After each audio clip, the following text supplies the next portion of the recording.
En esta ocasión nos encontramos ni más ni menos que con el doctor Manuel Alejandro Jordán Espino. Él es filósofo que trabaja en la Universidad Autónoma Metropolitana de Coajimalpa, editó ahí una revista. Y bueno, doctor, también usted tiene un tema de investigación muy interesante que tiene que ver con la escucha. Y bueno, vamos a hablar de la estética y la política de la escucha. Muchas gracias por aceptar y quisiera iniciar planteando esta problemática que fuera de línea le platiqué brevemente, que sería que la filosofía está muy centrada en la visualidad. ¿No? Y de repente escuchar de este otro tipo de abordajes resulta bastante interesante. Entonces, primero quisiera hacer esta pregunta específicamente de eh, ¿qué lectura tiene? Bueno, habíamos dicho hablarnos de tú, vamos a hablarnos de tú, doctor. ¿Qué lectura tienes de la filosofía centrada en la vista y qué ofrecería una filosofía que se concentre en la escucha? Estoy anotando. Muy bien, Sí, muchas sí, gracias. sí. Bueno, muchas gracias por la invitación. Bueno, vamos entonces directo. Hay un libro muy interesante que se llama Ojos Abatidos, del autor Martin Hay. Y entonces, en este libro, él hace un repaso, precisamente en la introducción. Digamos, todo el libro es un repaso sobre la degradación de la vista en la filosofía. Todo, cada uno de los capítulos. Es muy interesante. Martin Hayek pues, es un teórico muy, muy interesante. Eh, Sobre todo en la introducción, él hace el recuerdo de cómo desde Platón hubo un proceso de identificación en el que eventualmente se llegó a pensar que ver era conocer. Ujú. Ver es conocer. O sea, ahí hay un equívoco. Claro, no es que Platón se haya equivocado. Los que nos equivocamos somos nosotros al hablar. Al ir rellenando nuestros huecos argumentativos y quizá huecos incluso cognitivos con metáforas sobre la vista. Cuando nosotros escribimos o hablamos, sobre todo cuando tratamos de argumentar, eventualmente se nos van a ir escapando estas metáforas sobre lo visual. Cuando hablamos sobre puntos de vista, o cuando decimos de manera metafórica como arrojar luz sobre un tema. Bueno, estas metáforas, conforme uno pone atención, uno las va cachando y uno se va dando cuenta de, oye, aquí escribí esta metáfora y la verdad es que no estoy diciendo nada. No es, digamos, son como muletillas que nosotros usamos, ¿no? Esto de arrojar luz, esto eh, de hablar sobre perspectivas, ¿no? Digamos, todas estas son metáforas de lo visual. Bueno, Martin Hay hace como razón de eso y entonces él empieza pues, a platicarnos en ese libro como ciertos autores van a ir, digamos, echando mano digamos, de la tiranía de lo visual y de cómo asimilaron, a partir de Platón, de cómo fueron asimilando lo visual y digamos, el entendimiento, ¿no? Sobre las cosas. Esa es como la primera parte, ¿no? Heidegger tiene un texto muy interesante que se llama La época de la imagen del mundo, en la que también él recuerda, claro, esto fue antes de Heidegger, ¿no? Él recuerda el régimen, digamos, el reino de lo visual, por ejemplo, en la palabra teoría. Él hace un recuento de, a ver, la palabra teoría finalmente nos está remitiendo al reino de lo sensible y no estamos nosotros, o no estábamos nosotros haciendo conciencia de eso, ¿no?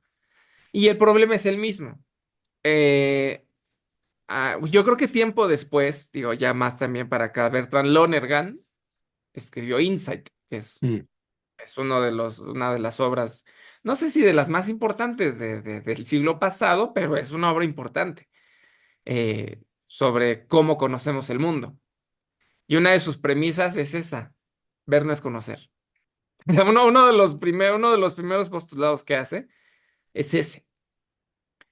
Entonces, lo primero que pasó cuando yo inicié bueno, para empezar esta línea de investigación, yo la empecé durante la maestría hace 10 años. Yo hice la maestría en filosofía en la Universidad Iberoamericana y mi primera intención era escribir, no una filosofía de la música, porque yo soy músico digamos, de base. Yo estudié la licenciatura en interpretación, ¿no? En la UNAM. Mi primera intención era como entender yo quería entender cómo entendemos la música. O sea, ¿por qué la música tiene sentido?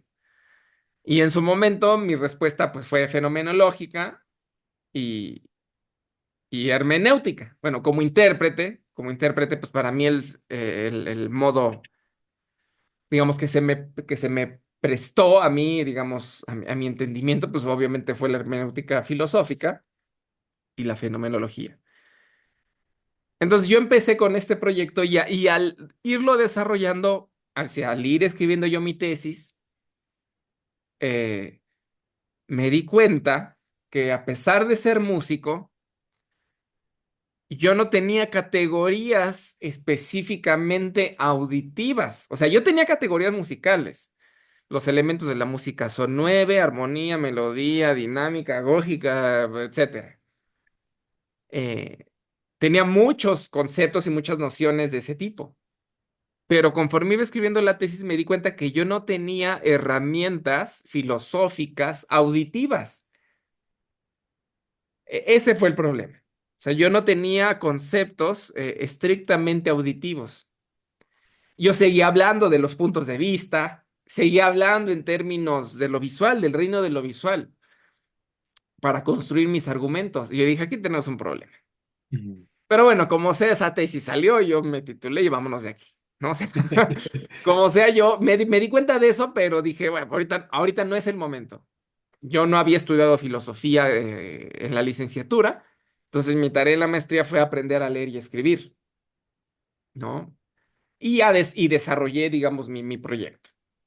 En términos de la filosofía tradicional, en términos de una estética de lo visual. En el fondo, sí, yo estaba hablando de música, estaba hablando de cómo se entiende la música, pero el tejido de los argumentos yo estaba utilizando una estética al fin de cuentas de lo visual, ¿no? Y eso es súper común porque ese enojo fue lo que me llevó a estudiar filosofía. Porque cuando yo era estudiante, me dediqué bueno, la carrera de música es muy larga, ¿no? Y la formación como músico es muy larga, es más larga que la carrera Y más celosa que la filosofía. y más celosa que la filosofía. Entonces yo hice, de que yo empecé a tocar, a que yo dije, ya aprendí a tocar, y pasaron 14 años. Y durante estos 14 años y un poco más, yo siempre fui muy curioso con las lecturas, específicamente pues sobre mi quehacer, ¿no? Sobre el quehacer artístico. Como siempre fui soltero también, entonces siempre tuve yo tiempo para mí, para mis cosas. Estudié fotografía, estudié cine, sobre todo eso, ¿no? Leí mucho y siempre que yo me encontraba con problemas sobre la música, yo me daba cuenta que ahí había algo muy raro porque precisamente estaban escritos en términos de lo visual, hablando de música, hablando de fenómenos auditivos, pero siempre en este régimen sensible. O sea, los conceptos, que eso fue, ahorita te cuento parte de lo difícil de la tesis, siempre los conceptos ligados, o sea, con un correlato de lo visual, con un trasfondo de lo visual y entretejidos así. Eso es lo más difícil. Eso fue lo más difícil de la tesis, de ahora de la doctoral, y es lo más decepcionante de las filosofías de la música que he leído, porque a esto iba el cuento. Cuando yo era estudiante, yo llevé pues materias de historia del arte, historia de la música. Cada vez que nos dejaban leer o que yo encontraba algún texto digamos, de teoría del arte y sobre todo de teoría de la música en sentido crítico, era decepcionante porque todos terminaban hablando de lo que veían y no de lo que escuchaban, y entretejiendo los argumentos con categorías de lo visual o con términos que implicaban precisamente lo visual. Entonces, eso era decepcionante. Era así, y autores conocidos y autores, y sí, todos hicieron muy buen trabajo. Me acuerdo que el que menos me decepcionó o sea, fue un texto que se llama La música y lo inefable. Ay, perdóname, se me acabo de olvidar, es que lo leí hace 10 años. Fue uno de los textos que menos me decepcionó. Ahorita lo checamos. La música y lo inefable, me parece que se llama. Fue de los pocos que yo dije, este es un buen texto sobre estética de la música. Y tristemente no lo cité en la tesis de maestría. Ahorita vemos exactamente el texto y si no lo ponemos por acá en una cajita. Entonces, bueno, fue uno de los pocos textos que a mí me inspiraron, ¿no? Un poquito. Y yo, bueno, dije, este autor está un poquito más, es menos visual que el resto, ¿no? Y bueno, eh, de este problema yo me doy cuenta durante la maestría, pasaron años, yo me puse a trabajar y entró al doctorado. Y cuando estoy preparando el doctorado, uno de mis profesores más queridos, el doctor Ángel Álvarez, que es mexicano y ahora está en la Católica de Chile, él me recomendó un autor. También va a salir un video de él en el canal. Ah, perfecto. Filosofía de la moda. Sí, sí, exactamente. Pues el buen Ángel. Él fue el que bueno, yo me acerqué a él, ¿no? Él fue mi profesor durante la maestría de filosofía política y de estética y de otros temas, que es precisamente lo que él desarrolla. Y también con él tomé uno de sus primeros seminarios hace 10 años de estética de la vestimenta, ¿no? De política del vestido, bueno, de todo esto que él desarrolla. Y, él me dice, oye, fíjate que yo le dije, doctor, fíjate que yo tengo un problema porque no sé hacia dónde llevar mis investigaciones. Y él me dice, mira, puedes leer un libro que se llama Estética del Espionaje de un autor contemporáneo nuestro que se llama Peter Sendy, ¿no? Es un francés que trabaja en Brown. Y entonces él me dice, lee este libro, ¿no? Incluso él me lo prestó, me recomendó uno, ¿no? Me dice, tiene varios, dice, tiene uno que se llama Fuerza de Puntos, etcétera, etcétera, y tiene el otro, Estética del Espionaje. Y él me da uno de esos libros, y yo voy y compré el otro. Y lo leo y en 10 días yo tengo un protocolo de investigación de 50 páginas, ¿no? Porque fue muy afín, porque este cuate, bueno, este cuate, digamos, este filósofo, lo que hace es desarrollar una suerte de fenomenología. Él hace fenomenología, pero a partir de la escucha. Y entonces dije, claro, y a él sí no lo caché en este juego de lo visual. Tiene un poco, o sea, una cosa, a ver. Él hace ejemplos de cine, él hace ejemplos de corporalidad, etcétera. Pero siempre en términos o con conceptos que tienen ahora sí un correlato de lo auditivo en sentido físico y en sentido, voy a decir ahora, simbólico, ¿no? Que eso fue, digamos, lo que me convenció y por lo que fue tan afín. Entonces, yo leo estos dos libros, Estética del Espionaje, que es un libro muy interesante. Y el otro que se llama A Fuerza de Puntos, se me olvidan es que como editor, pues leo, nada más esta semana he leído 30 manuscritos, entonces Sí, no puedo tener uno todo ahorita aquí. se me olvidan, pero hago la lista y para que se ponga ahí en la descripción del canal de la bibliografía recomendada, ¿no? Hago unas fichas bibliográficas y las compartimos. Entonces, yo leo estos libros y resultan muy afines. Mm. ¿Y cuál es la situación? A ver, yo me desvío. Primero a la pregunta de cómo yo percibo o cuál es mi opinión acerca del reino de lo visual. Bueno, yo la dificultad que encuentro con eso es que no podemos dar cuenta de toda la experiencia del mundo a partir de un solo régimen sensible. Segundo, yo no creo que como filósofos podamos dar cuenta de todo lo que pasa, o sea, de todos los hilos que queremos tejer, si tenemos un lenguaje filosófico ligado solo a la vista. Esos son los dos problemas. Yo no vivo en una dimensión. Durante la conferencia un alumno pregunta, ¿cómo le hago yo para reconocer eh, o para dar cuenta de un proceso político auditivo?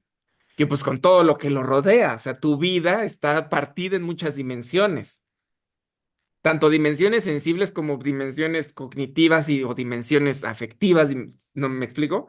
La realidad atraviesa o al revés, nosotros atravesamos la realidad con todas nuestras caras, con todos nuestros sentidos. Entonces, para empezar, si mi modo de pensar como persona corriente está, digamos, anclada, está absolutamente dirigido al reino de lo visual, bueno, pues se me está escapando el resto, ¿verdad? Del mundo, ¿no? Se me está yendo, el resto de la experiencia se me fue, se pasó de noche, ¿no? Luego, como filósofos, como pensadores, como gente que se dedica un poco a pensar y escribir, imagínate que, bueno, puede ser que mi experiencia sea un poquito más rica, ¿no? Puede ser que digo, bueno, a ver, en lugar de hacer estas cosas el fin de semana, voy a hacer estas otras. En lugar de encenderle al partido, me voy a una sala de conciertos, ¿no? En lugar de irme por unas salitas y una cerveza, voy y me meto en una sala de teatro. O sea, yo puedo escoger la riqueza, yo puedo ser, y digamos, tener una vida espiritual más intensa. Pero resulta que cuando me siento a escribir mi crítica de la razón pura, resulta que cuando me siento a escribir lo que yo tenga que escribir, mi lenguaje, mis conceptos, no los cuido y que resulta que todos pertenecen o están anclados al reino de lo visual o tienen un correlato, tienen un fondo etimológico de lo visual. Sí, la experiencia a mí me enriquece, ¿no? Pero el modo en el que yo la estoy comunicando la está castrando, le está recortando todos esos otros registros sensibles que yo cursé. Pues porque yo no tengo un vocabulario adecuado, porque yo no he cuidado. Es que esto es una cosa también del cuidado, es una cosa de la minuciosidad con la que uno quiere comunicar las ideas. Porque resulta que si yo sí tengo una vida espiritual intensa, ¿no? Y me fui a meter a una sala de conciertos o me fui a meter a una exposición, ¿no? Bueno, como estamos hablando de la escucha, vamos a hablar de un recital. Yo voy, me meto a un recital en el que yo percibí, sentí, sí, quizás sin ser músico, no hay que ser músico para esto, ¿no? Simplemente hay que entregarse. Y voy y yo tengo una gran experiencia y me siento y resulta que no tengo un lenguaje para poder expresar, o para poder entretejer esos hilos que yo quiero entretejer a partir de una experiencia de lo audible. Ya, no olvidémonos de la música, ya estoy simplemente hablando en términos de lo auditivo. Entonces, yo allí es donde veo de las ventajas. No solo de lo auditivo, ¿no? Puede y seguramente pues, hay una estética del gusto, como el doctor Ángel lo dice, pues hay una estética del reino del vestido, o sea, de la moda. O sea, se pueden postular muchos problemas y este problema también tendrá que, y el doctor Ángel lo ha hecho, ir generando su propio vocabulario, su propia terminología, ¿no? Hablando en términos de lo que son las palabras, o sea, hablando en términos de las palabras que constituyen, digamos, con las que vamos a armar nosotros nuestros argumentos, porque siempre. ¿Por qué es importante hablar de los términos? Porque la realidad no se teje en las palabras. O sea, la realidad de lo que queremos comunicar cuando nosotros escribimos es lo que pasa entre las palabras. Porque digamos, las cosas, ahorita estamos pensando en términos de palabras, pero podríamos pensar en música, en términos de notas musicales. La música no pasa, digamos, nuestra atención y las cosas son tan opacas. Aquí esto sí es una cosa visual. El sonido es tan espeso, los sonidos que van estamos nosotros en una música. El sonido es tan espeso, pesa tanto, es tan gordo, que allí no está la idea musical. La música es lo que pasa entre las notas, de la una a la otra, porque ahí nuestra atención y la tensión se libera un poco, como para que nosotros vayamos a la parte de en medio y podamos escuchar lo que está sucediendo. Y así pasa con las palabras, la realidad literaria, la realidad filosófica, porque así es la escritura, no sucede en el término y en el otro término. ¿Dónde está? Está pues, en ese tejido, está en el medio. En medio es donde nosotros vamos a acceder si es que hay un hipotexto o al texto, o sea, pero siempre es en medio. Entonces, ahí radica la importancia de cuidar los términos y los conceptos que nosotros utilizamos. Entonces, ahora, retomando, el problema del reino de lo visual como, como personas, pues es que las, la otra gran parte de nuestra experiencia se nos escurrió, se nos pasó de noche. Volcarnos hacia lo visual, volcarnos hacia lo auditivo, volcarnos hacia el sentido del gusto, volcarnos hacia el sentido del tacto con el vestido. Bueno, yo creo que pueden ampliar nuestra experiencia del mundo. Y de repente ya no es solo sentarte a ver, ¿no? A ver cómo pasan las cosas, ¿no? Sino experimentar de otra manera. Al menos en términos de la estética de las cosas, ¿no? Eh, También, si nosotros nos ponemos, digamos, más estrictos y nos ponemos, bueno, es que la estética no se trata solo de la percepción de digamos, de las obras, ¿no? De las obras de arte, sino que también se puede tratar también podemos hablar de una estética, pues de lo que nos sucede en el mundo. Ujú. O sea, no es solamente, a ver, como lo que escucho, lo que veo, por qué yo salgo y en mi cuadra resulta que hay 20 baches y nunca los han tapado. ¿Cómo experimento yo esas cosas? Son las que también me pueden ampliar un poquito cómo yo pienso y cómo entiendo el mundo. Oye, ¿por qué?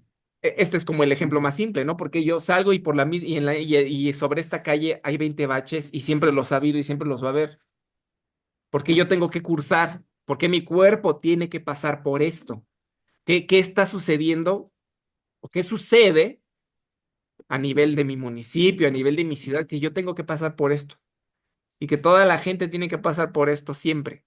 ¿Qué quiere decir eso? O sea, puedo tener un poquito esa duda, ¿no? La duda clásica de la sala de espera, de la sala de urgencias, ¿no? En el IMSS, ¿por qué mi cuerpo tiene que someterse a esto? ¿Por qué tengo yo que estar en esta espera? Esa es la otra dimensión de un pensamiento estético, ¿no? De estar consciente de la estesis, ¿no? Que es de la percepción intelección. No solo siento, sino que esta sensación me va a hacer darme cuenta de algo.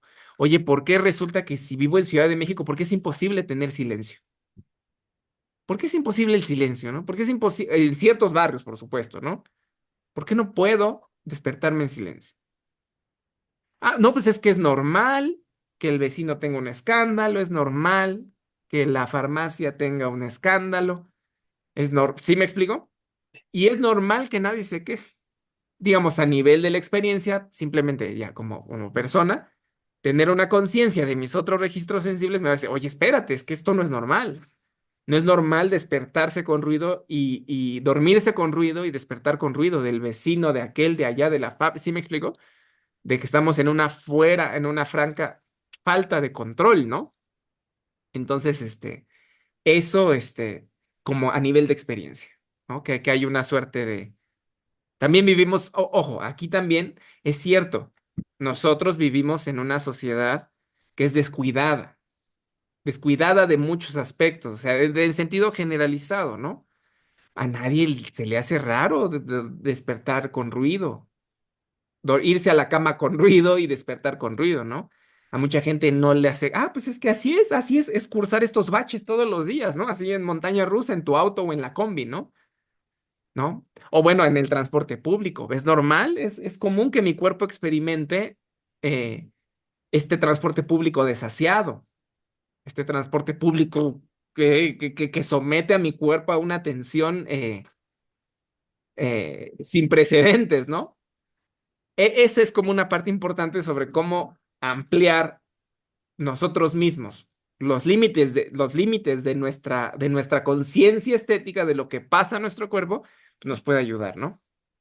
El, ahora, como filósofos, ya lo dije, el problema es que si yo tengo una experiencia de ciertas, yo físicamente y espiritualmente, yo puedo tener experiencias de una calidad muy específica. De una calidad, no quiero hablar de calidad en el sentido de que lo hay bueno, lo bueno y lo malo. Simplemente hay cosas más elaboradas que otras, ¿no? Sí, yo puedo escuchar reggaetón, pero tampoco voy a decir que escuchar reggaetón es lo mismo que escuchar Scriabin, Prometeo. Si yo creo que es lo mismo, bueno, yo sí tengo un problema. La verdad es que no, no es lo mismo. Yo puedo sentarme a ver la familia Derbez y yo podría decir que es lo mismo que ver Fedora de Billy Wilder. Pues no, no, no puedo. Que hay gente que sí, hay gente que, ah, sí, sí, pues vamos a ver esto, vamos a ver lo otro, sí, hay que ver no sé, yo la verdad es que sí, no suelo ver como cine así como tan burdo o televisión tan así, pero a ver, seguramente he visto algo. Ah, vamos a ver, hay gente, yo sí vi Rápido y Furioso, eso sí lo vi, y he visto las 9 o las 10, no sé cuánto. Si yo te dijera que pues, Rápido y Furioso, pues no sé, El tiempo de ciudadano Kane. Ciudadano Kane, exacto, ¿no? No, pues claro, y hay gente que lo cree y está bien, ¿no? Pero no. Imagínate que yo ya puedo distinguir entre Rápido y Furioso y Ciudadano Kane. Imagínate que yo te puedo decir, "Ah, Ciudadano Kane me produce esto". Imagínate que yo ya sí sé que hay de una a la otra y que luego no tengo el vocabulario para podértelo narrar, para poder hilar esa sensación, esos pensamientos, esas reflexiones que se suscitaron en mí. Pues tengo un problema. Claro, en el caso del ciudadano, hablando de cine, la verdad es que sí hay muy como está muy ligado al reino de lo visual, al menos en el sentido de lo visual, ha habido hay buena discusión, yo creo. Hay muchos libros de filosofía del cine, los mismos cineastas han escrito mucho, ¿no? Eh, hay mucho. Pero con respecto de lo audible, pues la verdad es que está descuidado. Y yo creo que al hablar, digamos, en mi caso, yo al tratar de construir, claro, esto no lo construyo solo, lo retomé de Sandy, Heidegger tiene algunas cosas que a mí específicamente en el 39 debe de ser, donde habla sobre la escucha como como uno de los modos del cuestar. Entonces, a mí a lo que me lleva esto es a decir, ah, bueno, yo ya tengo una experiencia de lo audible, yo ya experimento el mundo audiblemente, y lo que yo puedo hacer ahora es comunicarlo a los demás en un modo en el que yo creo que hay menos desatinos entre la experiencia y lo que estoy comunicando. Porque entre un lenguaje de lo visual tratando de comunicar una experiencia de lo audible, eso no está empatado. Y no, no es que nuestro lenguaje vaya siempre, esto es un problema epistémico, pero también interpretativo. La realidad no es la realidad nunca va a ser como yo la estoy comunicando a los demás. Eso no puede ser. Bueno, sí, que la filosofía analítica, digamos, pero eso es otra cosa. La filosofía analítica sí cree que puede empatar la realidad con la representación de la realidad. Esa es una buena suposición si estoy formalizando, ¿no? Es una buena suposición. ¿Quieres la realidad? Aquí está, ¿no? Aquí está, aquí empata. Si tú formalizas el mundo, aquí está la realidad. Aquí está tu lenguaje formal y aquí está tu realidad. No hay pierde. Sabemos que eso tampoco funciona así. La partitura musical es una formalización de la música. La partitura es un lenguaje formal. Pues tiene bolitas y palitos y signos que son cosas muy específicas, ¿no? Y con todo, desde hace más de 300 años, o 200 quizá, Liszt dijo, ¿no? Dice, a ver, la partitura no puede contenerlo todo. Y de entre lo que no contiene, pues están las cosas más importantes, ¿no? Ni más ni menos. Entonces, no va por ahí, no va por ahí. Sabemos que una cosa es la realidad y otra cosa es cómo la comunicamos a los demás y que en el Inter algo se pierde, algo lo vamos a perder. Pero esa es una cosa, pues, como de base, ¿no? De base epistemológica y de base interpretativa, como estás enfrente de una partitura que tiene bolitas y puntitos, la codificas porque conoce uno el lenguaje y dices, ah, claro, aquí falta esto. Claro, esa es la tarea de un intérprete. Tener gusto, de saber cómo llenar eso que no sabes ni que no está. Es que ese es el problema con los lenguajes formales. El problema del lenguaje formal no es que no esté, es que, es que no te dice que no está, ni dónde no está, lo que falta, para que la realidad suceda. En fin, entonces vamos de regreso. Yo me doy cuenta que que no hay no hay un vocabulario, no hay una terminología filosófica para que yo pueda comunicar mi experiencia de lo audible a los demás, sin que se pierda tanto y sin que se pierda sobre todo en en otros registros sensibles. Entonces, lo que hice fue, a ver, bueno, voy a hacer mi proyecto de doctorado y una de las primeras cosas en las que me di cuenta y que fue una de las partes más difíciles fue peinar el registro sensible de las categorías que yo utilizaba, de todas, punto, así. Por eso yo entrego un primer capítulo de tesis y mi director, el doctor Enrique Gallegos, me dice, esto está raro, ¿no? Eh, te tengo dos preguntas y me hace dos preguntas para todo el primer capítulo. Digo, aquí está. Yo dije, bueno, a ver. Y yo reescribo el capítulo. Así, ¿eh? Así. Mi esposa me regañó, todo el mundo me regañó que porque un primer capítulo no se reescribe. Pero dije, no, esto va a quedar bien o no queda. Y entonces reescribo el capítulo y durante esta reescritura del primer capítulo completo, yo me doy cuenta de que no, el problema es que yo tengo que censar todas mis categorías. Entonces, sobres, diccionario y recursos. O sea, diccionario y bibliografía. Entonces voy a los diccionarios, bueno, diccionarios como especializados, ¿no? O sea, griego, latín, a los buenos, y vamos a ver el registro de cada palabra. Y ya que estoy en cada palabra, a ver, contexto. Hay un diccionario muy bueno que es el Perseus. Es muy bueno porque tiene todo. O sea, tú buscas la palabra en griego o en latín y te bota un significado porque es un diccionario. Pero en el mismo diccionario, o sea, en la misma entrada del diccionario, te va botando el recurso. Aquí hay que saber mucho, y a ver, yo no soy especialista, pero sí hay que saberse la nomenclatura de autores clásicos y la nomenclatura de obras. Ya ves que no es como, o sea, hay un sistema de citación para los clásicos y hay que sabérselo. Bueno, no es que yo me lo sepa, pero pues ahí navegando y prueba y error. Entonces, tú ves la entrada que tiene pues está articulada y te va dando las acepciones, pero no te las da nada más porque sí, sino que te da en Platón, República, este término se presenta así y significa esto, y sobre todo que este diccionario te lleva a la obra original en griego o te lleva a la obra original en latín y además contiene una traducción. Una traducción retomada ahora sí que de traductores, no es que no es que sea un programa que te hace la traducción del griego antiguo, sino que te bota alguna traducción realizada y ya capturada por el diccionario. Y te la bota, y te bota la obra y te la bota por secciones y por párrafos. Es muy bueno ese diccionario. Entonces ahí me tienes a mí, ¿no? Aistesis, percepción e intelección. En Aristóteles, poética. Poética, te saca el párrafo en griego. Ah, estas palabras aquí están. Vamos a ver, traducción al inglés. Ah, entonces, aistesis sí es una categoría que aplica para diferentes regímenes sensibles. todo para poder usarla.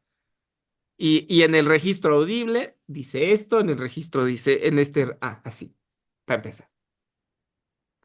Esa fue una. Dos, estasis. Vámonos. Estasis significa estar de pie, pero también es la guerra interna. Es muy interesante, porque la palabra estasis son las dos cosas. Es estar de pie, es postura, ¿no? Y también se llama guerra intestina, guerra civil, ¿no? Y entonces yo lo que hice fue, a ver, vamos a ir estudiando todas las categorías que yo voy a usar. Por supuesto, hubo unas que quedaron fuera.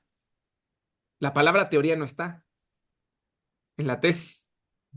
Muchas, pero es que ese fue el problema. Dije, a ver, yo tengo que dar cuenta, ya ve, yo estoy hablando de lo audible y yo voy a hablar de esto en términos de lo que es estrictamente audible. Claro, hay muchas categorías que están compartidas. A ver, lo que pasa es que una cosa, yo creo que distinguí o aprendí a distinguir entre dos tipos de palabras. Las que son conceptos, las que son abstracciones, porque sí hay muchas que son abstractas.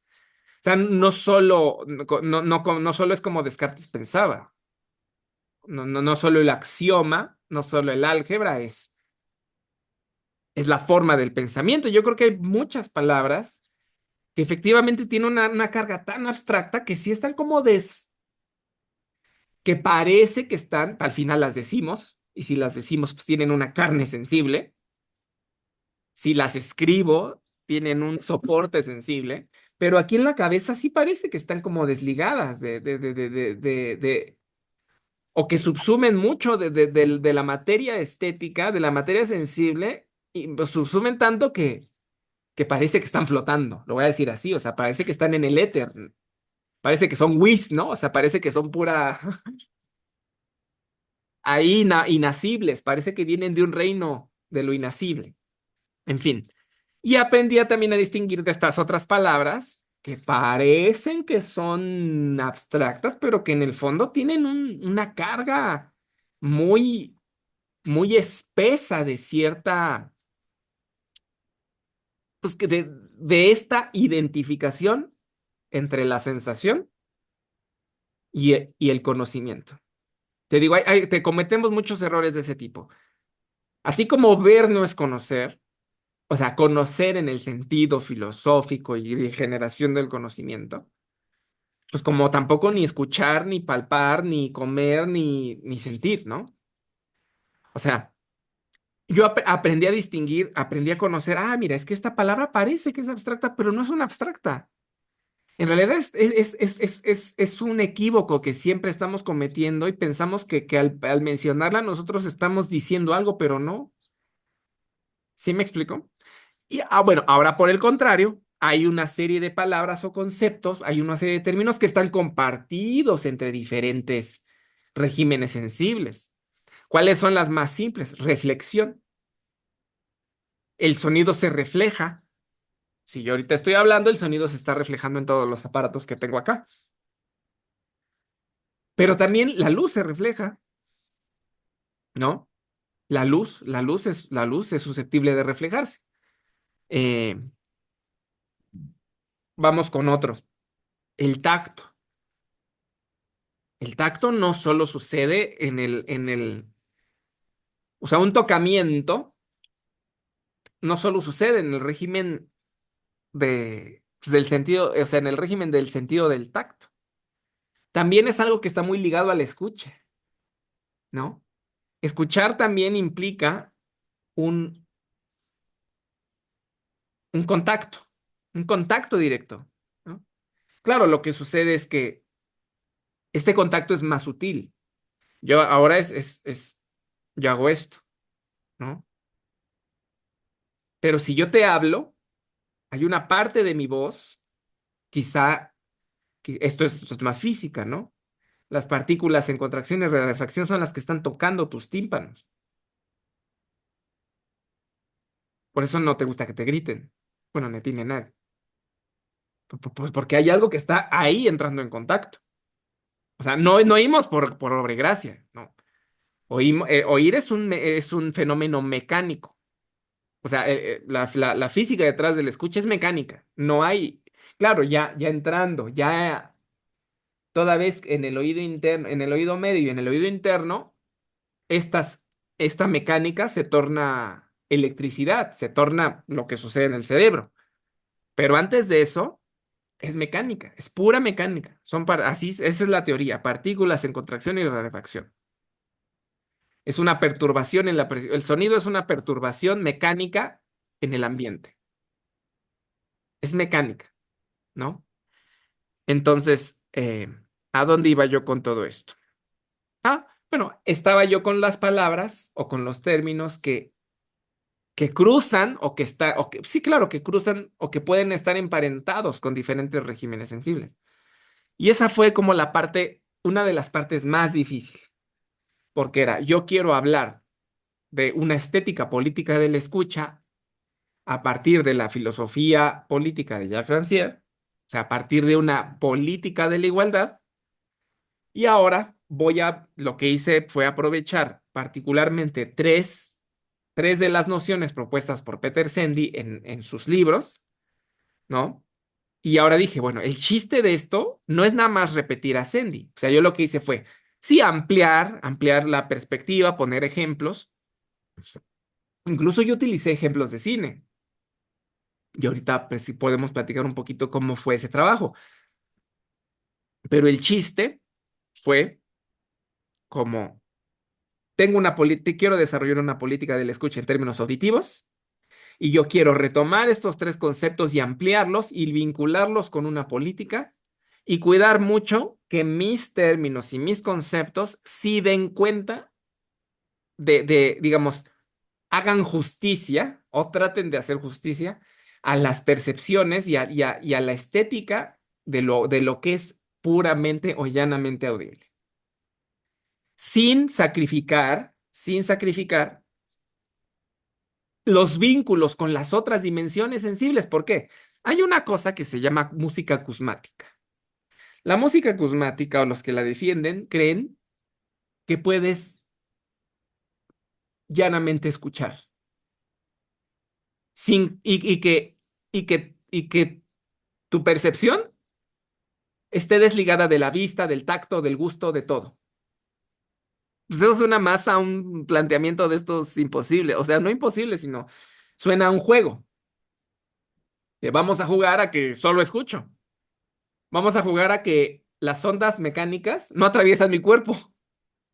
Vamos a jugar a que la música no me representa nada.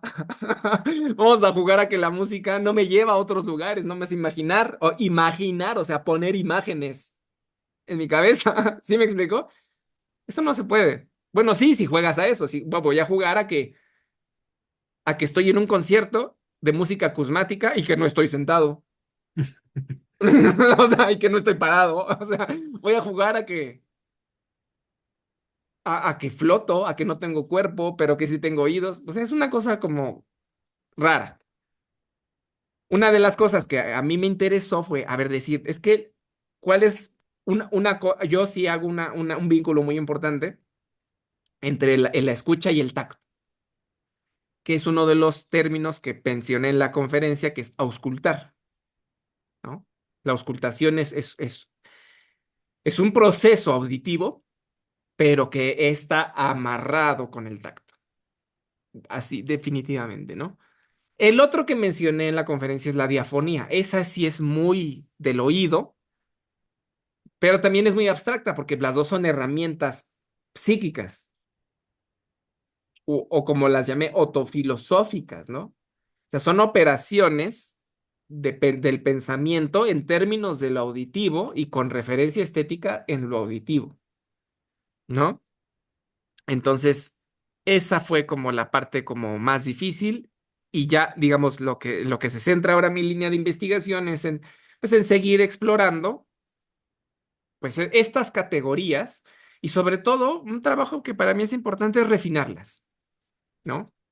En la revista Logos se publicó como un manuscrito, no diría que es preliminar, porque ya está dentro de la política de la escucha.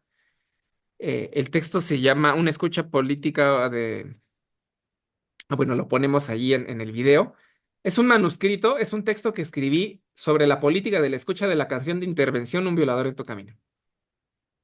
Y ahí están, digamos, las bases de este pensamiento. Sí, sí, ahí está Rancière y está, digamos, su estética política, yo la transformo un poco hacia una estética política de la escucha, pero esas son como las bases. Ahora me acaban de contestar de una revista en Chile que ya mi manuscrito ya entra a revisión. Y ese texto, si todo sale bien, va a ser un artículo sobre el disciplinamiento auditivo. Digamos, es el siguiente paso, ¿no? Ahora en un siguiente manuscrito yo ya quisiera hablar en términos de una autopolítica.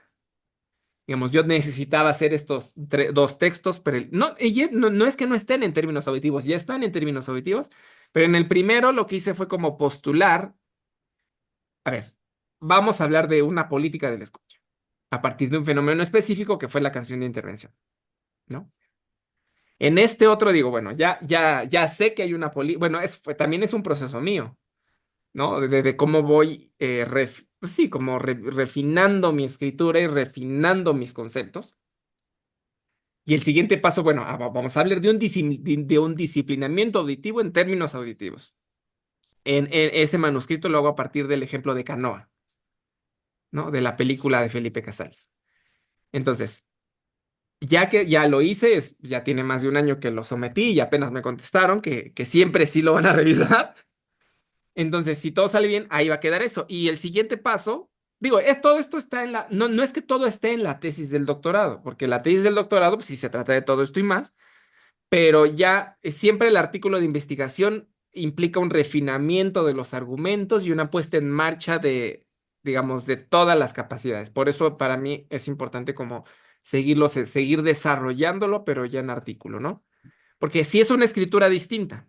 En la tesis, pues uno es su propio editor, ¿no? Uno tiene su propia línea, es mi línea y yo decido cómo la desarrollo, pero los artículos entran pues, en las líneas de las revistas, entran en una línea editorial, entran, digamos, hay muchas cosas, muchos criterios que te van, pues, que te obligan a refinar, que te obligan a pulir la escritura, ¿no? Y que te obligan a ir planteando las cosas, pues, en un sentido más general, ¿no?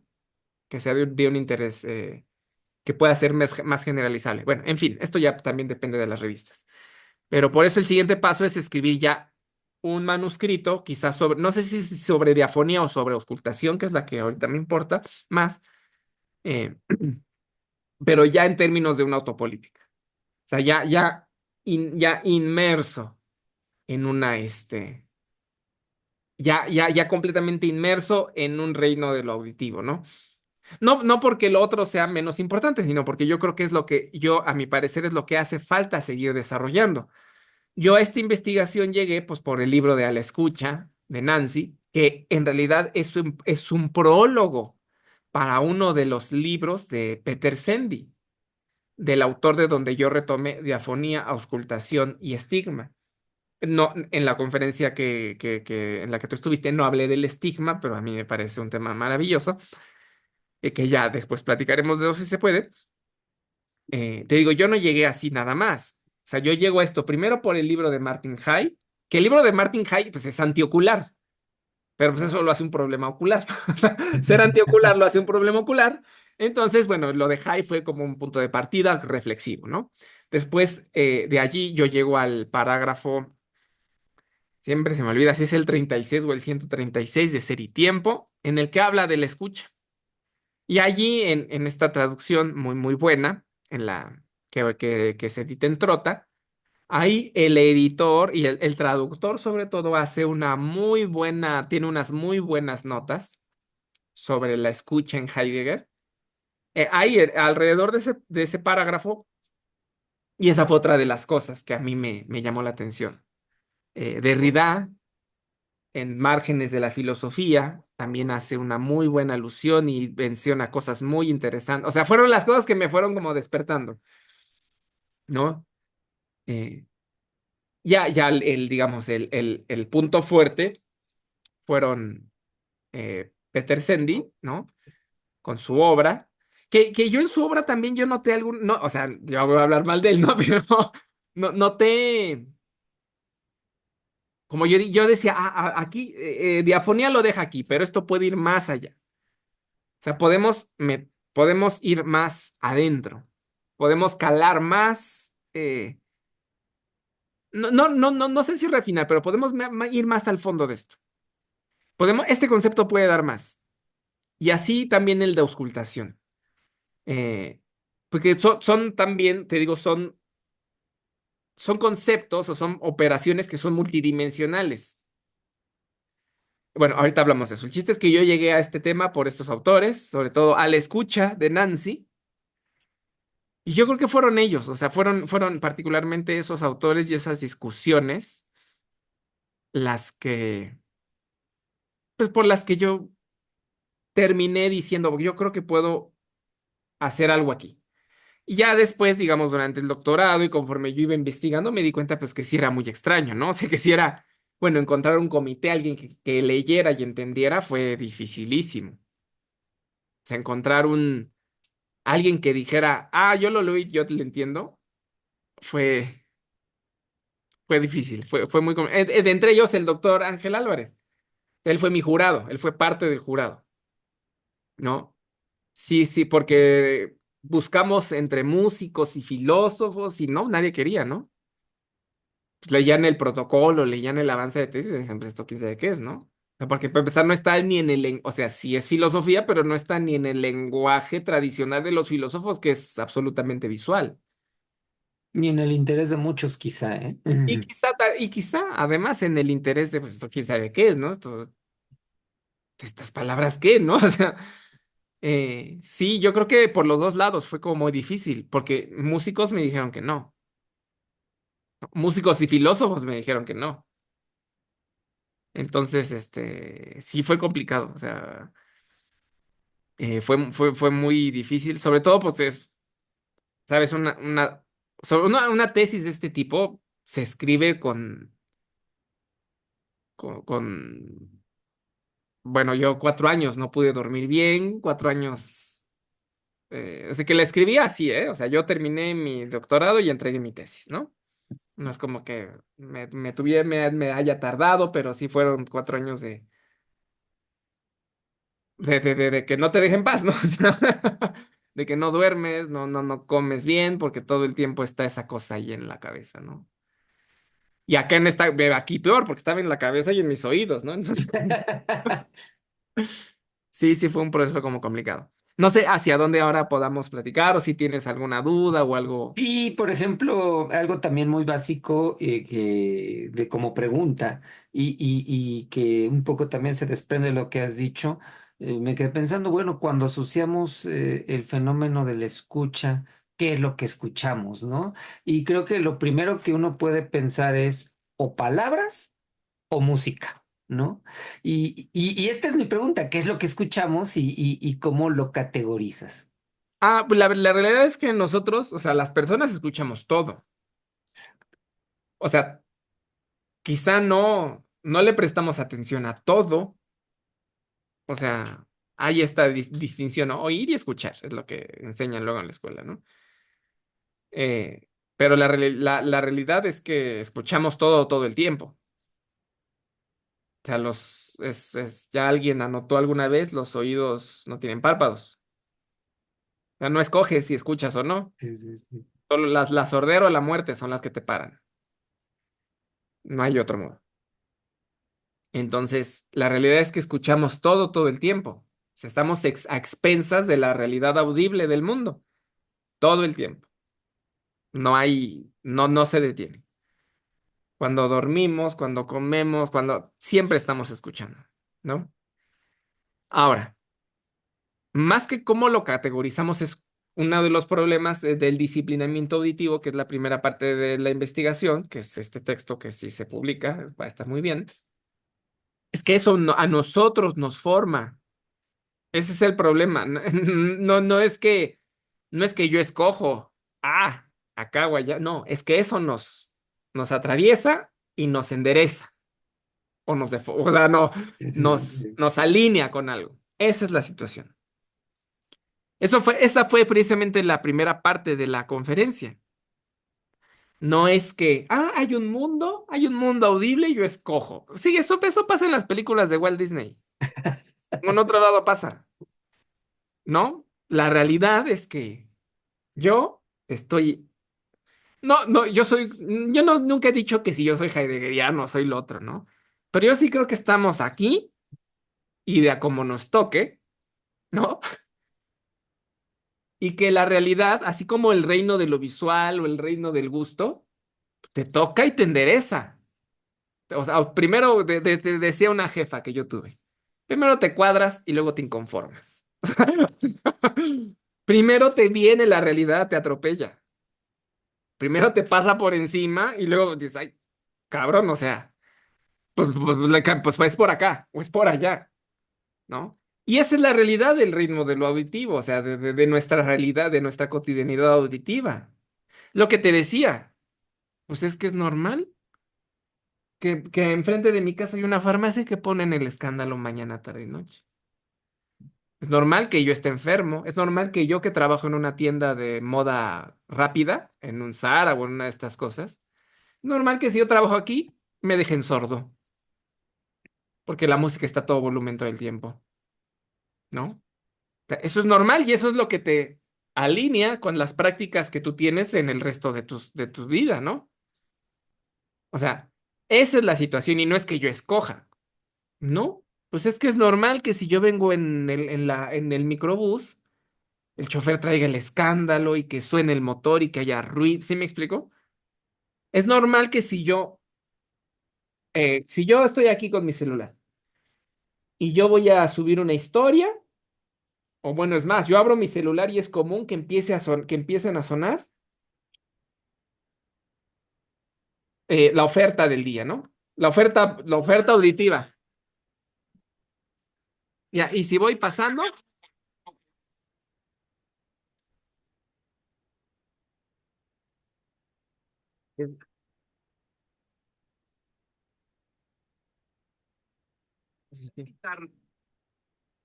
La mezcla perfecta de champiñones y carne. no sé. ¿Buscas una manera de hacer que tu marca realmente se destaque? Bueno, aquí ya, por fin algo bien, ¿no? En fin, yo no escojo eso, ¿no? Claro, ahí va que, ay, sí, es que hay algoritmos y escogen lo que tú quieres oír. Pues yo nunca me había preguntado nada sobre los champiñones ni nada sobre lo que escuchamos allí, ¿no? Eh, no es que yo escoja, es que hay una realidad que me atraviesa y la verdad es que lo que yo he notado es que la gente está muy bien con eso. O sea, algo que yo he notado también es, a mí me disgusta, por supuesto, yo por eso tengo como en silencio siempre esas cosas, ¿no? O no uso TikTok porque en el TikTok no puedes quitar el volumen. En el TikTok tú no puedes, hay que bajarle el volumen al aparato entero, o sea, digamos, hay que hacerlo de forma manual, porque el video no puede transcurrir sin el sonido. Pues yo por eso no lo uso, ¿no? Pero yo noto que la gente está muy bien con eso, o sea, y que incluso, pues, estos contenidos, hablando, por ejemplo, de redes sociales, estos contenidos, digamos, estas sonorizaciones de los contenidos visuales, son las que forman el gusto de la gente. De repente cierta canción, ¿no? Está de moda pues porque es la del TikTok o la del Instagram, o ciertos lemas digo, porque también entran en el reino de lo auditivo, lemas o máximas que utiliza la gente, ¿no? O sea, que se utilizan porque están de moda como acompañamiento de lo visual, ¿no? Eh, Esto es lo que forma el gusto de la gente y lo que más o menos va formando también pues, su criterio, ¿no? Hay unos muy buenos, ¿no? Hay unos muy sabios, ¿no? No tengo, ¿cómo decía uno de estos contenidos auditivos acompañado de lo visual. No tengo pruebas, pero tampoco tengo dudas, ¿no? Es uno de estos, a esto me refiero con los lemas, ¿no?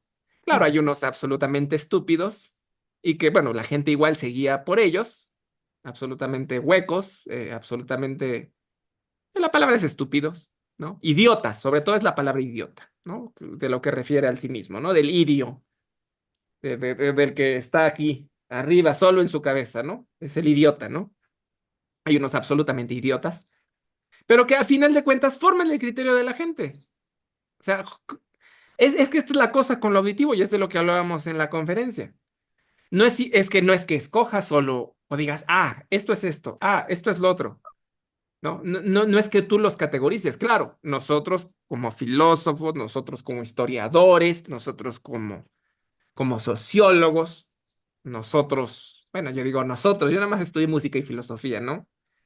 Pero eh, la gente que se dedica a pensar estos problemas, los científicos sociales, dice, claro, mi tarea es categorizar la realidad y darle una explicación. Y no solo eso, los que son científicos sociales además te dan una respuesta.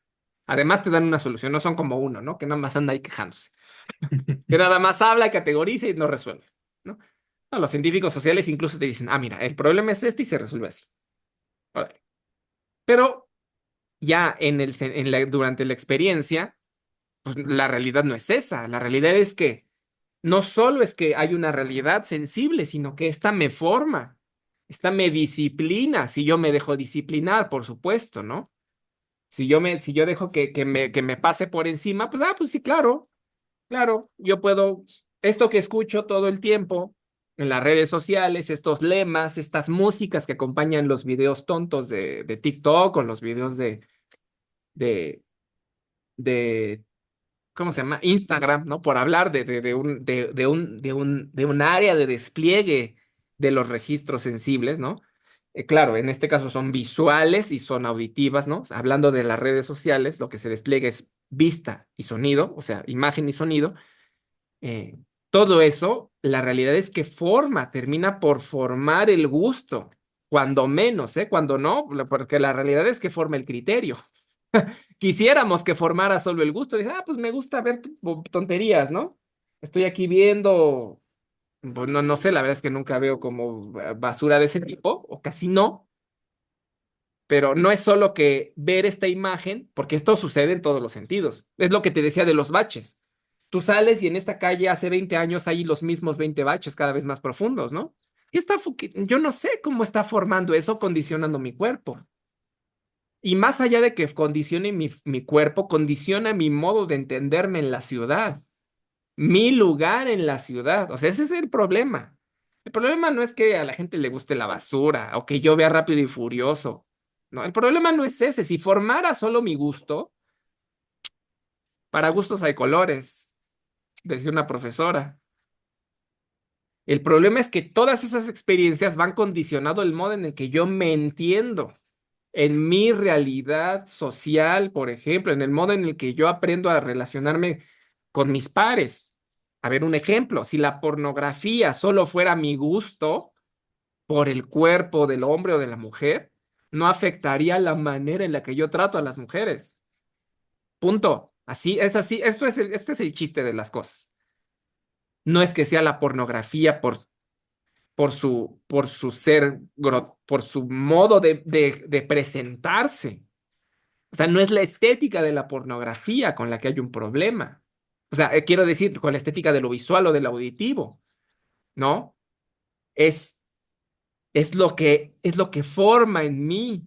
Es la idea de la sexualidad y las mujeres o los hombres o los cuerpos feminizados que termina operando en mí. Ese es el problema.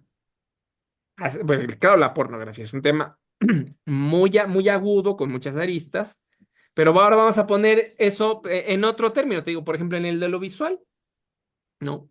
En las películas estas tontas, gringas, estúpidas a ver, en un sentido más simple, sobre la amistad, ¿no? Sobre las relaciones amorosas amistosas, ¿no? Pues no es que yo esté peleado con la estética de un chick flick, es simplemente decir, mira, pues es que la relación entre un hombre y una mujer, entre la relación sentimental, no es esto, ¿no? Claro, pero resulta que si yo es todo lo que puedo consumir y resulta que es lo que me está formando el criterio, bueno, pues es que yo voy a creer que la realidad amorosa es así. Es esto que sí se ha tratado sobre la educación sentimental de los mexicanos, ¿no? Sobre pues sí, claro, a los mexicanos los educó Marimar, ¿no? Si tienes un pueblo que no lee, si tienes una comunidad analfabeta funcional, a la que le educa la dueña, bueno, no sé, a ver, una telenovela que se haya visto, Betty la Fea. Tienes una comunidad cuyos referentes sensibles, es que ese es el problema, no es solo que sea un referente sensible, no solo es que tú veas y oigas lo que dice Betty, es que eso te termina dando las pautas de cómo vas a actuar tú. No sé si me explico, ese es el problema, ese es el chiste de, de pensar una estética y una política de la estética. A ver, vámonos a un problema ya más político, el cine, ¿no? El cine que puede tener un trasfondo político. Cuando yo empecé a ir al cine, pues, me acuerdo que vi varias películas como de Medio Oriente, muchas. Y me acuerdo que todas se trataban de lo mismo. Eh, Al menos todas las que llegaban a los cines aquí en México. Era, era, bueno, no sé si se trataban de lo mismo, pero todas tenían el mismo fondo. La gente de allá es mala. Y el mundo occidental y la visión occidental son lo que los va a liberar. Ay, era tan aburrido ver panfleto tras panfleto. Hubo una película tan bonita, no recuerdo su nombre, la vez, esto fue hace más de 15 años. Empezaba, y por esto me cautivó la película. Era una película sobre el matrimonio infantil.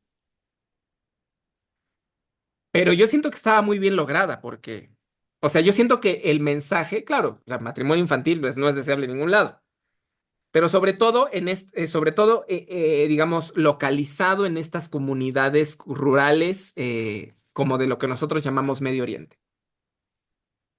Y el principio de la película es muy poderoso, porque la película empezaba con unos planos en el que están como en un campo y hay gente cantando en la lengua original, en estas armonías que para nosotros resultarían como extrañas, pero esos planos están tan bien logrados y el sonido está tan bien hecho que a mí me cautivó, porque la música es hermosa, la ruralidad representada pues, es incluso romántica, ¿no? O sea, la ruralidad de Medio Oriente romantizada, ¿no? Y está esta persona anciana cantando como en un término gutural. Esos cantos se parecen un poquito, están emparentados un poco con lo que se llama cante hondo. Entonces, imagina, ¿no? Así, digamos, la melodía muy electrizante.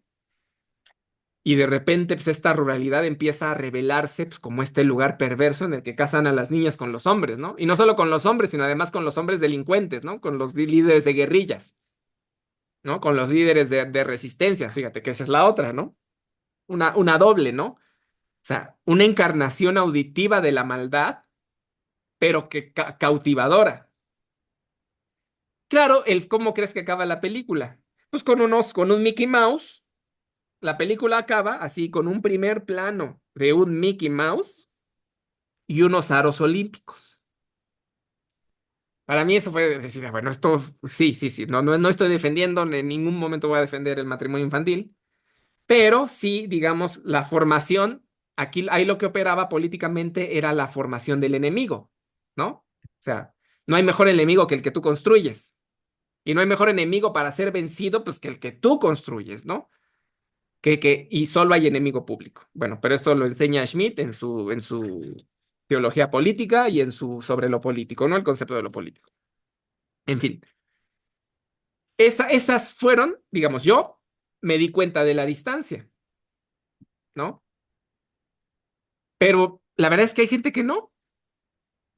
O sea, la verdad es que puede ser el caso de que tú salgas de allí creyendo, ah, claro, es que esto extraño es el diablo. Ah, yo estoy del lado bueno, ¿no? Porque yo he llevado a mis hijos a ver todas las películas de Disney, ¿no? Pues por eso está ahí el ratón, el Mickey Mouse, ¿no? Yo estoy del lado correcto. Que eso es lo que suele suceder, ¿no? O sea, que digamos que estos estereotipos, porque ese tipo de cine funciona con estereotipos, no con personajes. Es que este tipo de estereotipos lo que tienden es pues, a reforzar, ¿no? Los prejuicios, aquí sí, prejuicios en el peor de los sentidos, no como el ejemplo que yo puse,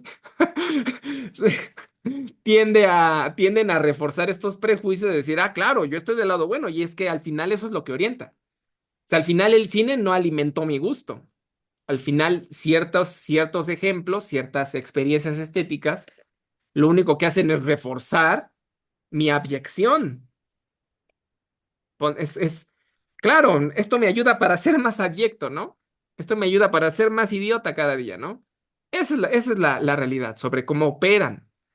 Y esto es lo que llamo, lo que en la tesis y en lo que eventualmente llamo disciplinamiento, ¿no? Y no estoy diciendo que esté mal ir al cine o ver una película de Disney de vez no estoy diciendo eso. Lo único que estoy diciendo es que el riesgo que corremos nosotros, que se corre cuando uno no es consciente, pues es que estas cosas terminan disciplinando, como a la espera del hospital, que es el tema muy tratado, ¿no? Yo someto mi cuerpo a estar sentado durante 5 horas para ver si me atienden. ¿Por qué? Porque eso es normal. Porque ese es mi lugar cívico, ¿no? Ese es mi lugar cívico. Esperar aquí las horas que me tengan sentado, enfermo, con la pierna rota, con el hijo de fuera. Porque es mi lugar. O sea, ese es el problema con la experiencia sensible, que no es que se limite al gusto, sino que me hace a mí entender mi lugar en el mundo.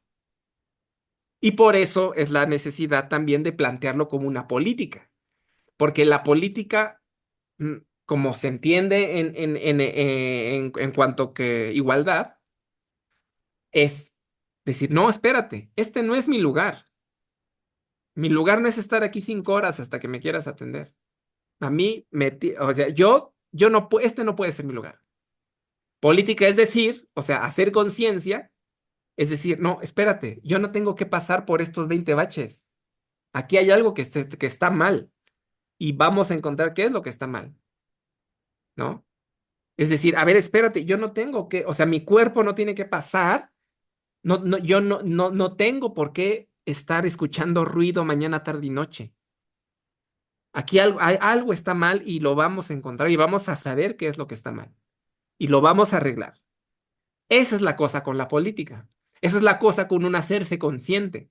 Decir, ah, no, espérate, a ver, ¿qué es esto? ¿Qué estoy viendo? ¿Qué estoy escuchando? ¿Por qué estoy escuchando esta música que tiene este mensaje o que trata de llevar este mensaje? No es normal hablar de, o sea, no, bueno, no decir no es normal, decir, no sé si es legítimo, no sé qué sentido tiene hablar de lo que habla una canción de reggaetón o de un narcocorrido o de un corrido de estos vulgares, ¿no? ¿Qué sentido tiene hablar de eso? Mm, No, esto que estoy oyendo no está condicionando la manera en que yo entiendo el mundo o no está reforzando un niño que sueña con ser narco y escucha estos narcocorridos. Claro, el niño pues es un infante. Infante quiere decir que no tiene lengua, por más que hable. No tiene conciencia de la lengua, ¿no? Por eso son infantes. Este niño que está repitiendo lo que dice el narcocorrido, lo que dice el corrido sobre las prostitutas, ¿sí me explico? Para el niño eso ya no tiene filtros, ¿eh? O un adulto descuidado, o un adulto, eso, descuidado, vamos a llamarlo, un adulto deja que se le pasen estas cosas. El niño y el adulto descuidado ya le entró por acá y le formó la cabeza. Claro, la persona consciente, la persona que dice, ah, espérate, a ver, ¿cómo que yo tengo 20 prostitutas y a las 20 me las cojo y a las 20 las maté? ¿Qué pasa aquí? Claro, al niño y al idiota, pues le pasa por aquí y se le queda adentro, ¿no? Los dos están ahí igual, ¿ves? Al infante, sobre todo, ¿no? Hay niños muy despiertos, ¿no? Que tienen ahí una precocidad en el uso de la lengua, pero un infante, así como descuidado, le va a llegar acá, se le va a quedar. Oye, ¿tú qué quieres ser de grande? Pues narcotraficante. Oye, ¿tienes una amiga? No, a mí me gustan las putas. ¿Sí me explico?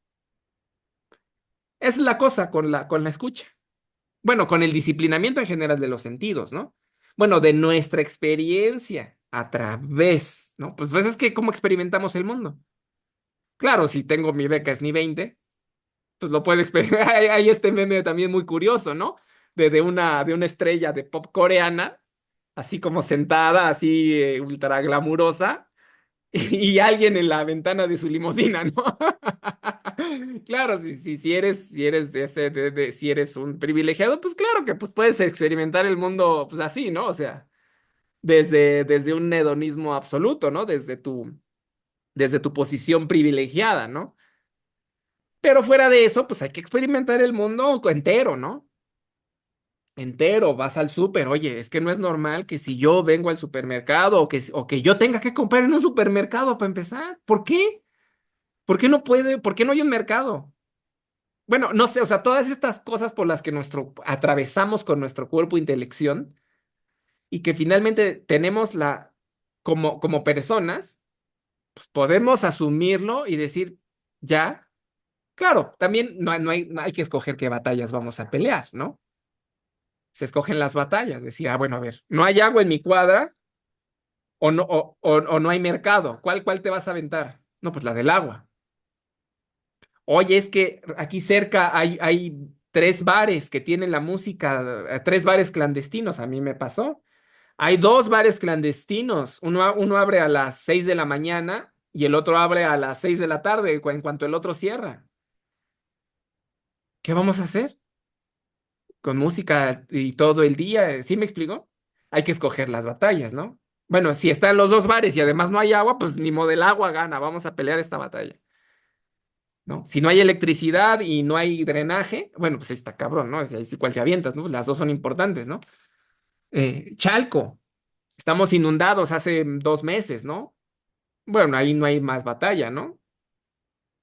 A ver, no hay seguridad, no hay, sobre todo no hay seguridad, no hay pero también estamos inundados. No, pues hay que atender la inundación. O sea, eso, ¿no? Bueno, no sé si por ahí va la pregunta, porque creo que hace mucho me desvié. No, no, yo creo que sí, en este ir desviándote vas regresando, corrigiendo, se muestra esta visión muy general, creo yo que sí se logró, ¿no? De la estética y de la Ah, política, ¿no? sí. Porque sí, sí, cierras muy bien en esta vinculación y creo que además partimos de como de un planteamiento epistemológico, ¿no?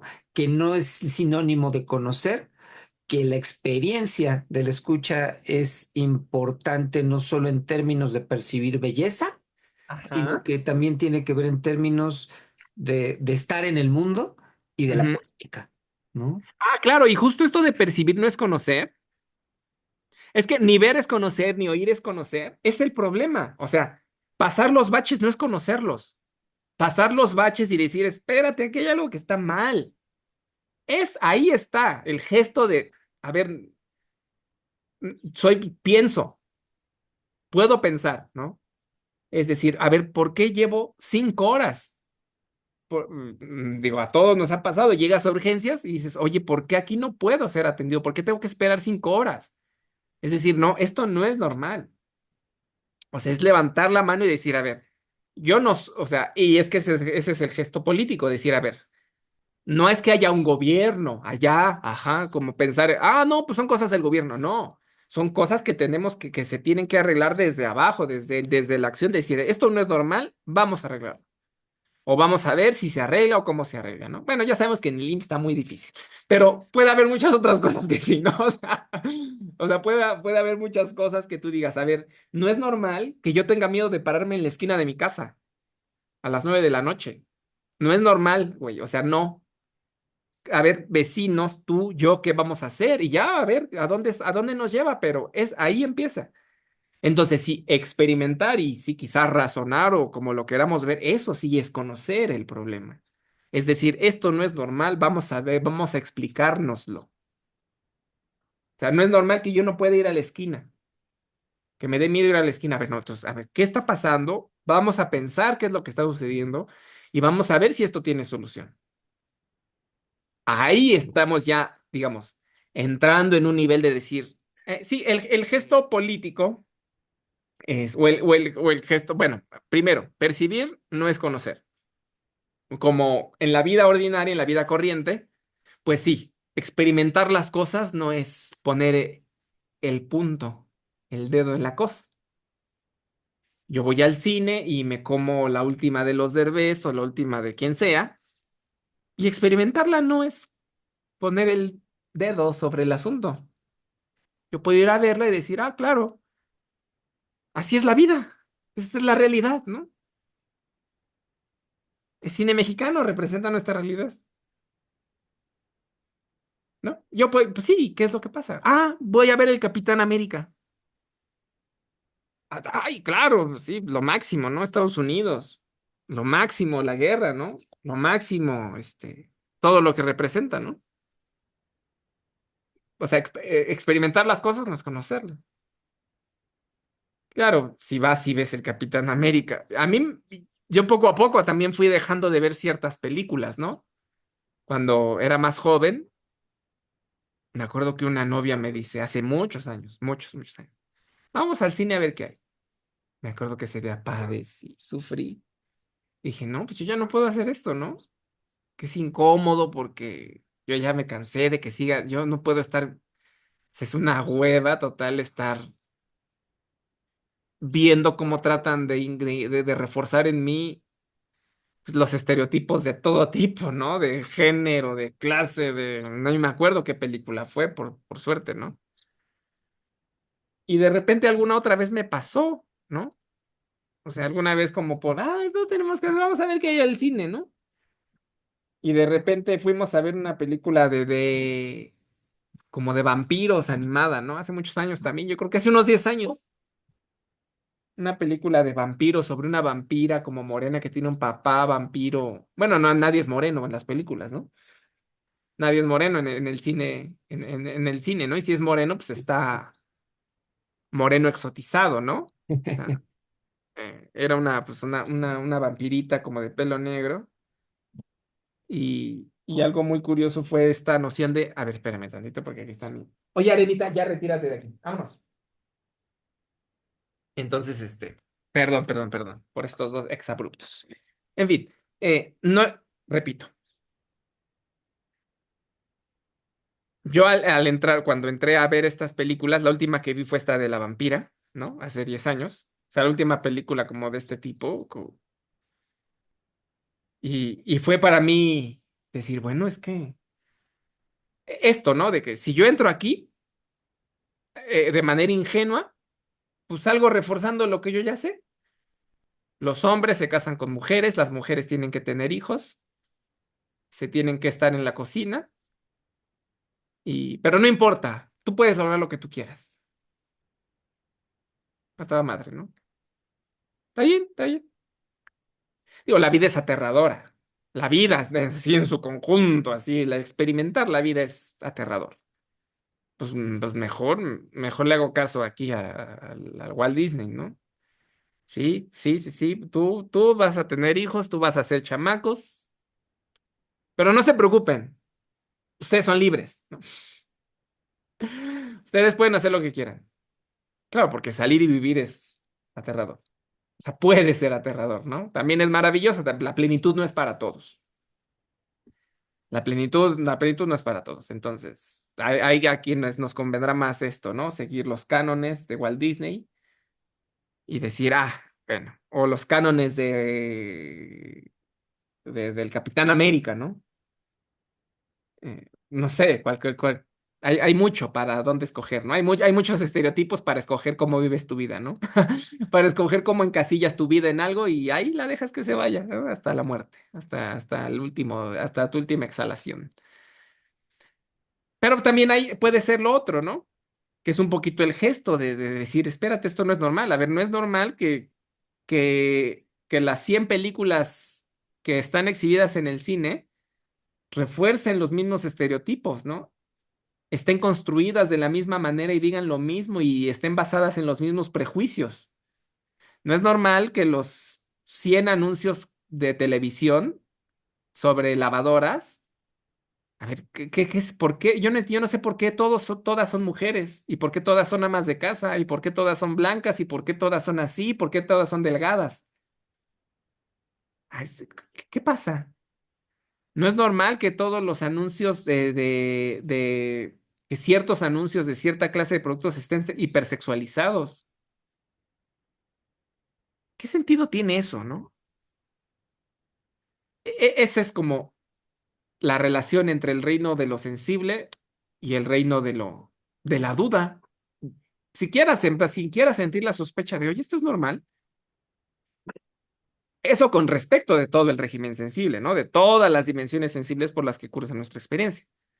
Hablando del auditivo, pues hay unos muy específicos, ¿no? El modo del habla, ¿no? Las cosas que repetimos. Digo, los lemas que circulan acompañando los memes, ¿no? En algunos casos te digo muy afortunados, en otros casos absolutamente desafortunados, ¿no? Este de no tengo pruebas, pero no tengo dudas, es así de mis favoritos, ¿no?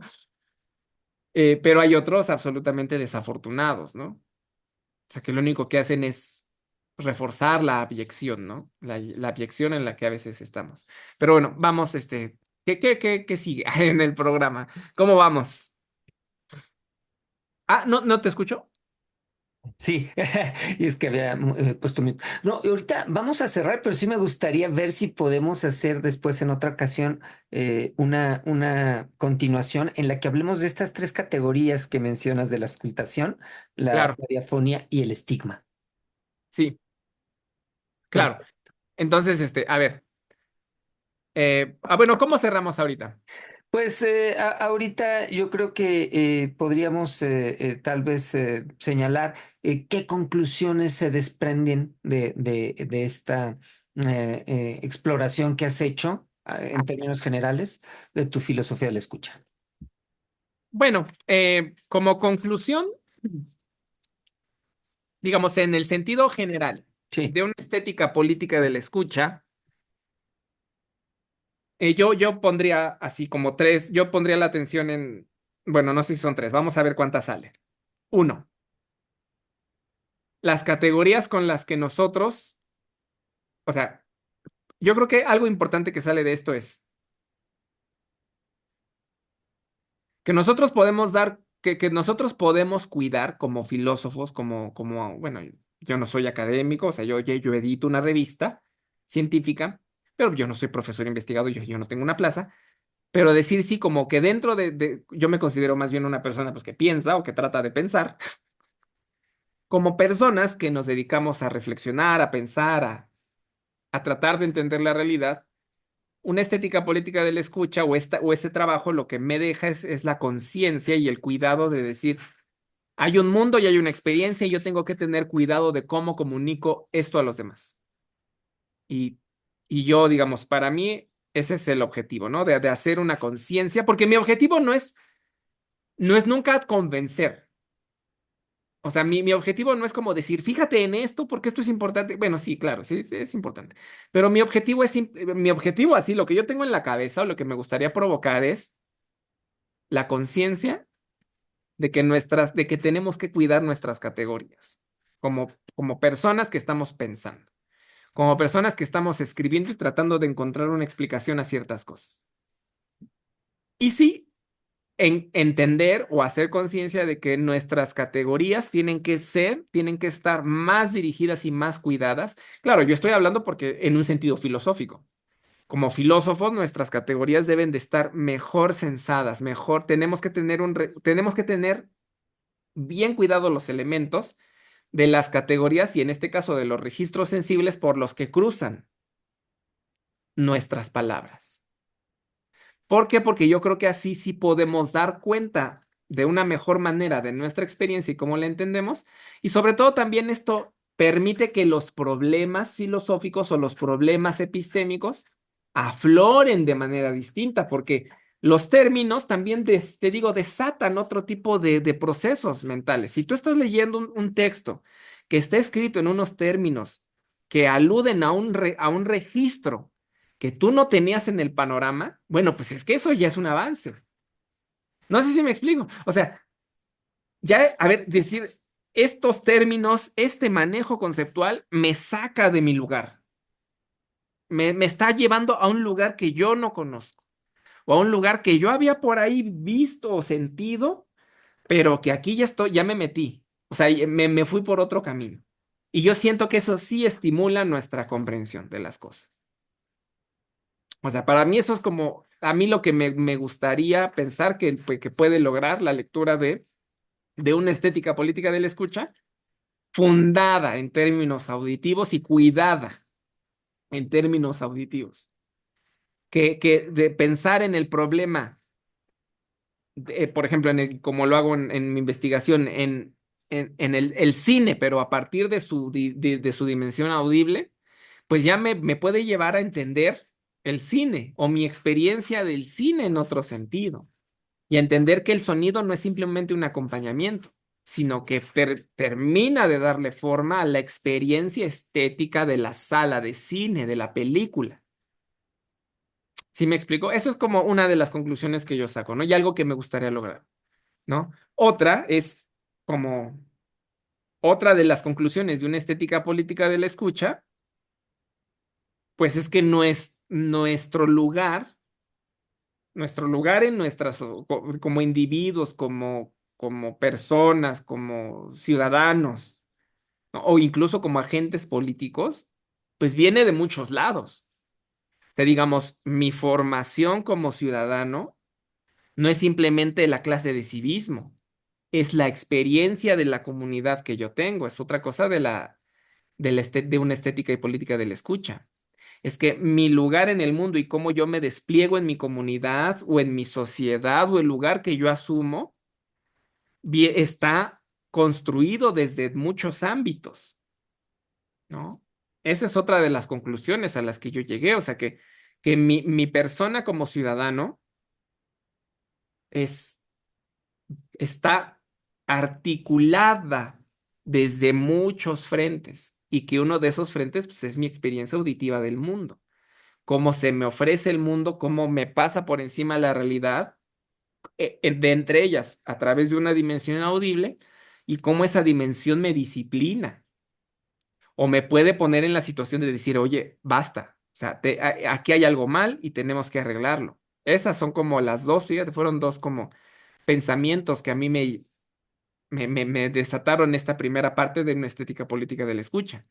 Ahora, el paso que sigue, porque este es solo el primer paso, el paso que sigue es decir, ah, bueno, yo ya sé que puedo escuchar. Ahora, ¿cuál es la potencia de mi escucha? Que ese es el siguiente paso. O sea, sí, sí, sí estaría muy bien si podemos tener una segunda conversación y decir, ya sabemos que hay una política de la escucha, ahora ya sabemos que yo puedo escuchar y que puedo cuestionarme mi lugar en el mundo a partir de lo que yo escucho. El siguiente paso es conocer la potencia de mi capacidad de escuchar, como cualquiera, ¿eh? O sea, esto no es una capacidad de músicos, no es una capacidad de filósofos, esto es cuál es la potencia de mi pura facultad de escuchar. Ese es el siguiente paso, que ese es algo que voy a explorar en los siguientes manuscritos que voy a realizar. Es decir, yo ya sé que hay un mundo que tiene ya sé que el mundo se despliega política y disciplinatoriamente a partir de diferentes regímenes sensibles. Uno de ellos es la escucha. Yo ya sé que yo puedo decir, yo sé que me puedo alienar y yo sé que me puedo cuadrar con todo lo que me dicta digamos, el campo de lo audible a la mano. Pero yo ahora también sé que yo puedo decir, espérate, esto no es normal, yo puedo hacer algo, yo tengo la capacidad de cambiar, yo tengo la capacidad de colocarme a mí mismo en el lugar que yo creo que me toca. Y para eso necesito saber cuál es la potencia real de mi capacidad de escuchar, de la mía y de la de cualquiera, ¿no? Sí, Y cuál es la potencia de mi pensamiento para asimilar esta realidad audible y decir, y entenderla y decir, no, mi lugar es este, mi modo de pensar es este. ¿Sí me explico? O sea, de decir, yo ya escuché, voy a conocer la realidad, yo la puedo inteligir y mi oído y mi cabeza tienen la potencia para desmenuzar esta realidad y decir, después de esto yo creo esto. mi posición es esta, mi lugar en el mundo es este, mi lugar en mi comunidad es este. O sea, autodeterminarme.